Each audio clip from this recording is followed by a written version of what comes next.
সেদিন ছিল শ্রাবণ মাসের শেষ সোমবার, আর শেষ সোমবার যেহেতু আমি একটা কাজ করি এই জন্য আর এবছর প্রথম সোমবারে গঙ্গায় গিয়ে স্নান করে পুজো দেওয়ার সুযোগ হয়নি। তাই লাস্ট সোমবারটা ছুটি নিয়ে অফিসের তারপর বেরিয়ে পড়লাম। রেডি হয়ে সবুজ শাড়ি টাড়ি পরে রেডি হয়।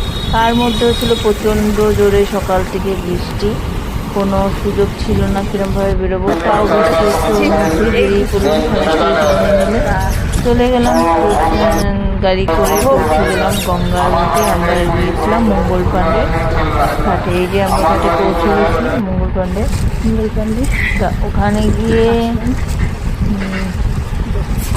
ওখানে পৌঁছে গেলাম, তো আস্তে আস্তে চলে গেলাম ঘাটের দিকে। আর এত বৃষ্টি বলার বাইরে। সেদিনকার প্রচণ্ড বৃষ্টির কারণে সব কিছুই ফাঁকা ফাঁকা ছিল, আর আমরা একটু বেলা করেই গিয়েছিলাম যেহেতু সব জায়গায় ফাঁকা ছিল, হয়ে গেছে। তা এই যে দেখো কি অবস্থা, প্রচুর লোকের সমাগম হয় আর ভিড় হয়, এই জন্য দেখো বৃষ্টিতে কি অবস্থা। আর গিয়ে তো নতুন একটা জিনিস দেখলাম এবার, আর খুব হাসিও পেয়েছিল। তাও ঠিক রক্ষার জন্য হয়েছিল। এই যে দেখো যাচ্ছি সামনে গিয়ে এগোতে এগোতে চলেই এসেছি। তা এখানে গিয়ে দেখলাম গঙ্গার ঘাটের খুব খারাপ অবস্থা, কাউকেই নামতে দেওয়া হচ্ছে না। পুরো ঘাটের ঘাট ভেঙে একাকার, তাই ওখানে কাউকেই নামতে দেওয়া হচ্ছে না গঙ্গায় নিয়ে স্নান।